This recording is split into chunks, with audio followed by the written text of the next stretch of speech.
Salve galera, beleza? Bem-vindos ao canal Manual do Programador. No vídeo de hoje vamos criar uma API onde ela vai fazer uma integração com o Redis. Vamos nessa?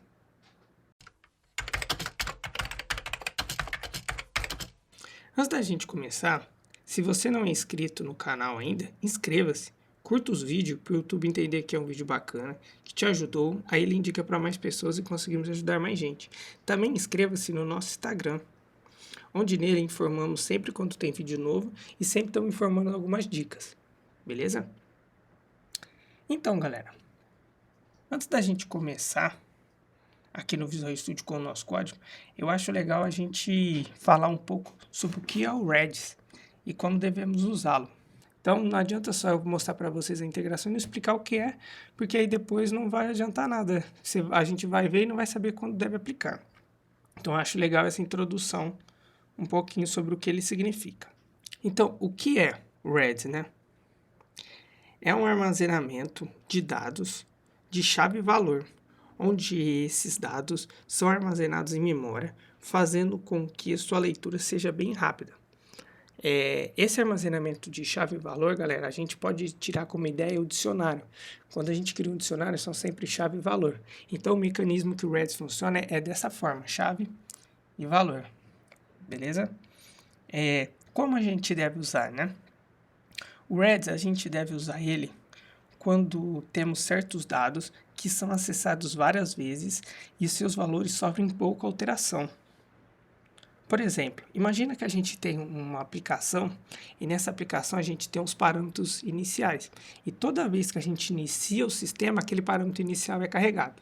Sempre que iniciamos, aquele parâmetro é carregado. Quando a gente usa o Redis nisso, aquele parâmetro vai continuar sendo carregado, só que ele vai ser cacheado, porque ele vai estar salvo lá no Redis. Então, você não vai ficar precisando bater no banco toda vez. E nisso, além de você ganhar desempenho, ganhar velocidade, você também vai diminuir os acessos ao banco, fazendo com que o banco não se esforce tanto, né? Teoricamente. Beleza? Então, essa é uma das vantagens, né? Da gente usar o Redis.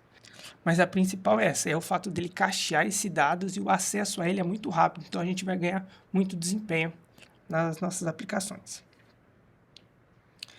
Legal? Agora, voltando novamente aqui para o Visual Studio, no vídeo de hoje, eu fiz algumas coisas diferentes do que geralmente a gente faz. Hoje, né, eu já criei a nossa API, então a gente vai criar uma Web API normal, igual a gente já criou em alguns outros vídeos, e nela eu já criei algumas classes para facilitar o nosso vídeo, para a gente não ter que ficar digitando vários códigos, e eu acho que isso acaba ficando um pouco cansativo. Então eu criei duas classes. Eu criei a classe person, né? Nela tem name documento, legal, é uma classe normal, os atributos privados, certo? E criei também a classe person repositório. Essa classe person repositório vai simular para a gente como se fosse um repositório no banco, como se a gente estivesse acessando o banco de dados e buscando de lá essas pessoas. Então, ela está aqui só para simular isso mesmo, né? Legal, beleza? E agora, o que a gente vai fazer? A gente vai precisar importar o pacote para a gente poder fazer essa integração com o Redis. Então, a gente vai vir aqui, vai add no get package. Galera, o nome do pacote vai ser microsoft.extension.cache.stack extend Redis. Então, vamos colocar aqui, ó, só o finalzinho. Uma que a barrinha de pesquisa aqui, se a gente escrever tudo, vai cortar. Então, não vai dar para saber se a gente está digitando certo ou não. Então, vamos colocar só o finalzinho e a gente procura aqui. Ó, stack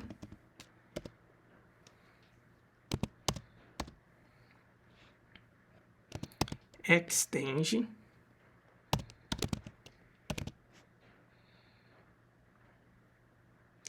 stack extend Redis.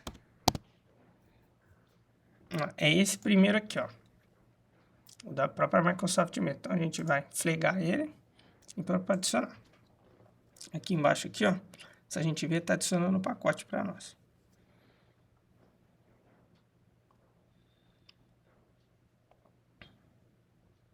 Aí, pediu aceite, a gente deu aceite.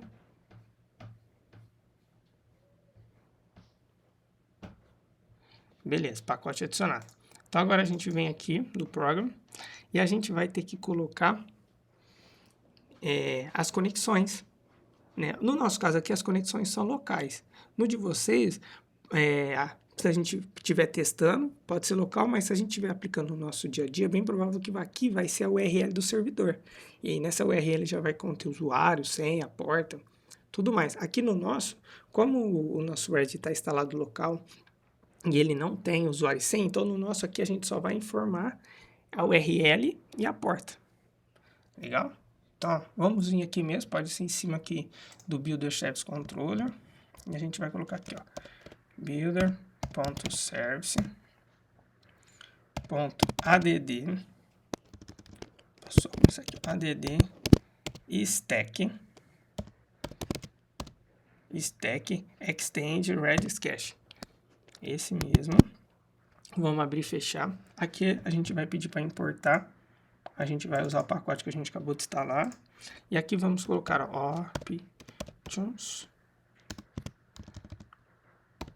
options e vai receber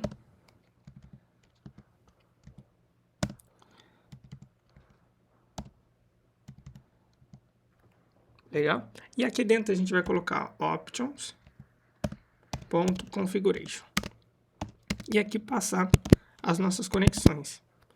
No nosso caso, como eu disse, eu vou passar o IP aqui da máquina mesmo, 192.168.100.116, 2 pontos e a porta, que é 6379. Aqui poderia escrever localhost mesmo, tá? Eu só estou colocando o IP da máquina para mostrar que funciona das duas formas. Beleza? Ó, salvar. E agora que a gente vai criar o nosso controle. Então, vamos vir aqui, ó, na pastinha controle e clicar aqui, ó, adicionar classes e vamos colocar aqui, ó, teste Redis controller. A gente tem alguns templates de controle aqui, galera, ó.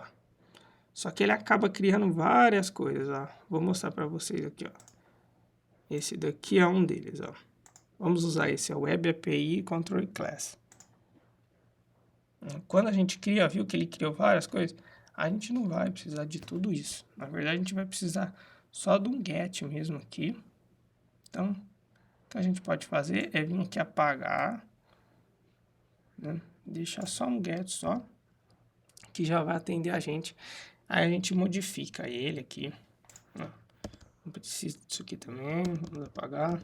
Aqui, em vez de controle, vamos vir dar de controle base. Legal. Aqui em cima na rota a gente deixa certo. Deixa assim mesmo. E aqui vamos passar a nossa outra rota. Que nessa nossa rota a gente vai informar o documento. Então, abrir aqui e fechar.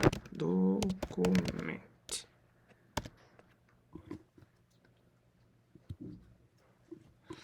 Aqui não tem essa vírgula, coloquei errado, desculpa, apagar ela, certo. Aqui no nosso get, a gente não vai retornar um iNumberable string, a gente vai retornar um iActionResult. E aqui a gente vai passar string documento, que é o nosso documento ali em cima. String documento. Legal. Então, o que a gente vai precisar fazer aqui? A gente vai precisar importar uma interface. E nessa interface vai ser onde a gente vai conseguir acessar os métodos da nossa integração com o Redis e nela adicionar os arquivos e buscar os arquivos. Então aqui a gente vai colocar iDistributed cache. Distributed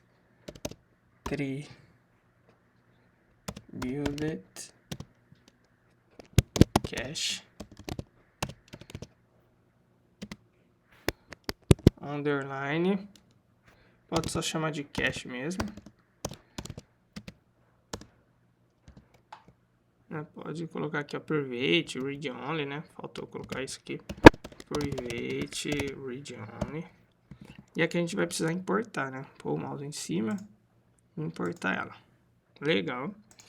Aí aqui a gente pula uma linha, né? Tá muito em cima.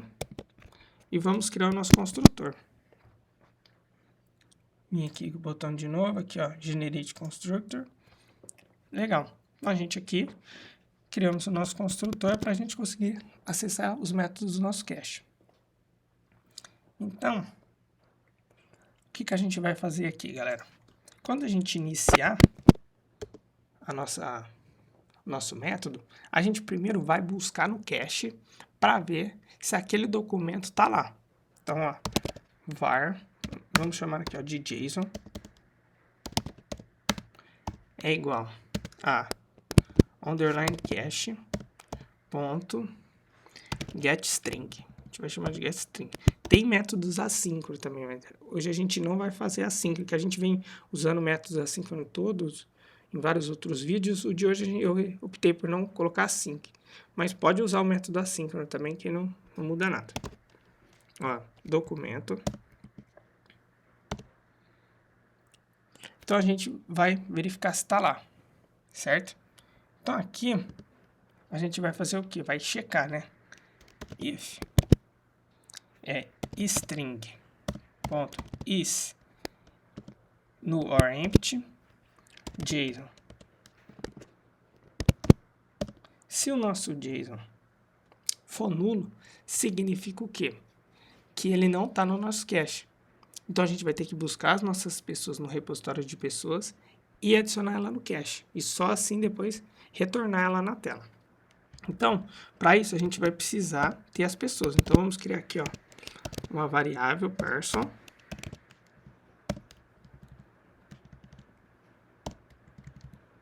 E aqui sim a gente vai adicionar, vai buscar as nossas pessoas, ó, var people, né? É igual a new person repositório ponto get people, ponto e vírgula, certo? Aí depois na linha de baixo a gente vai ao person, recebe people, for short full. Aí aqui a gente vai passar o x é igual a documento, que é igual a documentos que a gente está digitando. E no final aqui a gente vai serializar o nosso JSON para poder adicionar esse JSON no nosso cache. Repare que a gente, quando fez o get aqui, fez get string. Então, quando a gente for fazer o set, a gente vai fazer um set string. Então, para a gente adicionar o nosso person, aqui ele está como objeto. A gente precisa transformar ele para string. Precisa pegar esse objeto e transformar ele para um JSON. E nessa transformação vai ser onde a gente vai serializar ele. Então, JSON é igual a serialize. Opa, JSON serializer.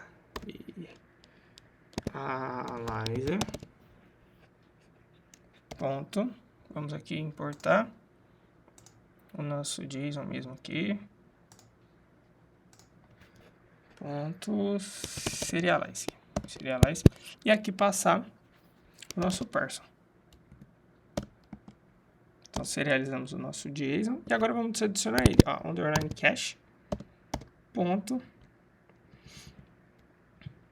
A gente vem aqui e põe um set string. Qual que vai ser a nossa chave? Lembra que eu falei lá no começo do vídeo? É chave e valor. Qual que é a nossa chave? A nossa chave é documento. E o valor é o JSON. Então, chave e valor adicionado. Isso é caso a gente não encontre. Caso a gente encontre, né? Então a gente foi no nosso JSON e encontrou. A gente só faz aqui, ó, person é igual a JSON serialize ponto deserialize. E aqui a gente vai passar o nosso JSON, só que a gente só vai informar aqui qual que vai ser o tipo dele, que ele é o person.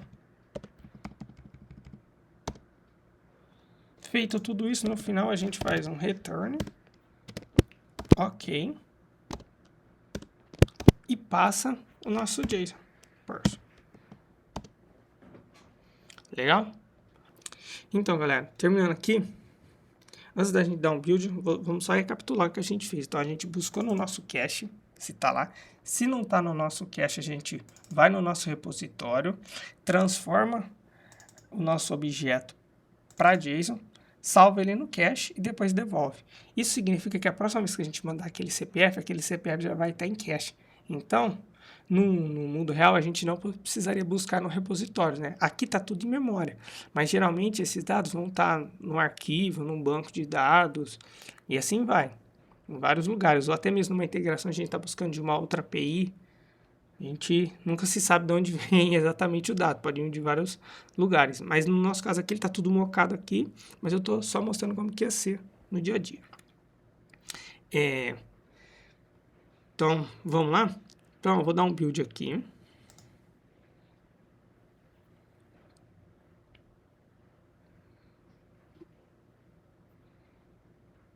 Ó, aqui está o nosso método.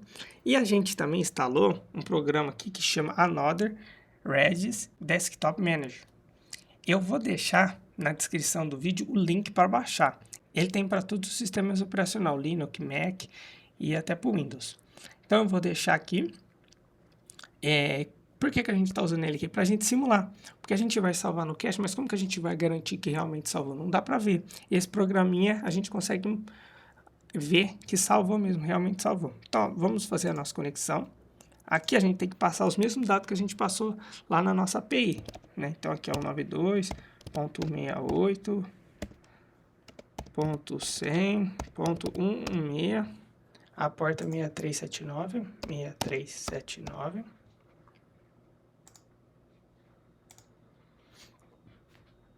Beleza, conectamos. Então, agora aqui a gente vai fazer um teste.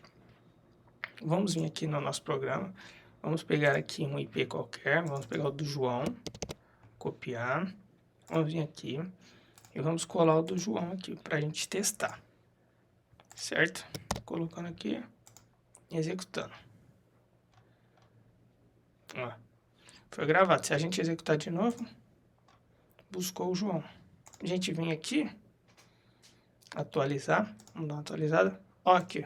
O nosso IP do nosso João, e aqui os valores, ó, o João e o IP, que foi o que a gente realmente está salvando, né? Se a gente vir aqui no nosso controle, fechar isso aqui, fica mais fácil da gente enxergar, vou trazer aqui para baixo, aumentar aqui, ó.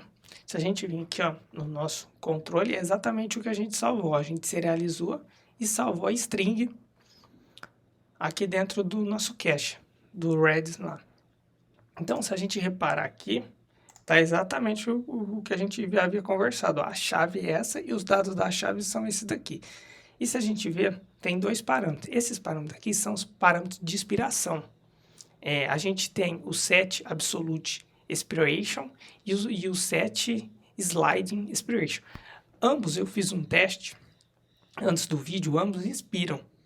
Eu não consegui identificar exatamente a diferença entre eles. Eu testei os dois e os dois, na minha visão, expirou da mesma forma. Pode ser que eu, nesse decorrer dos testes, tenha passado alguma coisa despercebida por mim e eu não reparei.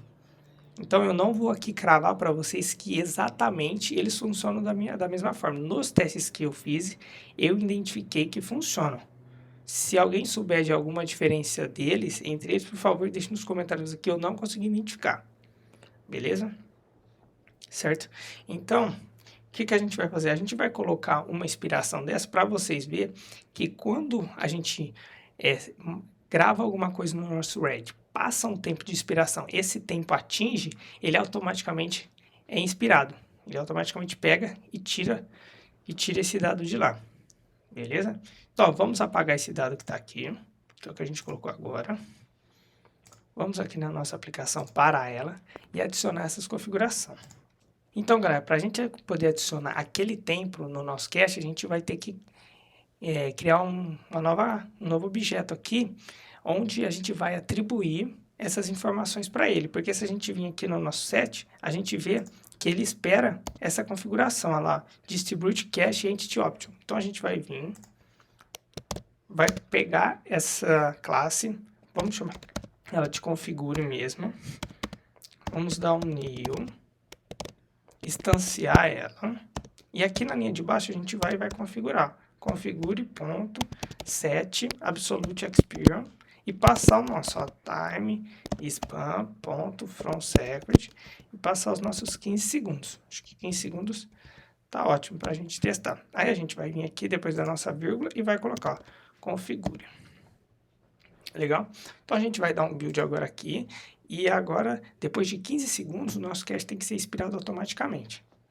Então vamos pegar o que a gente já testou mesmo, esse daqui, clicar para adicionar.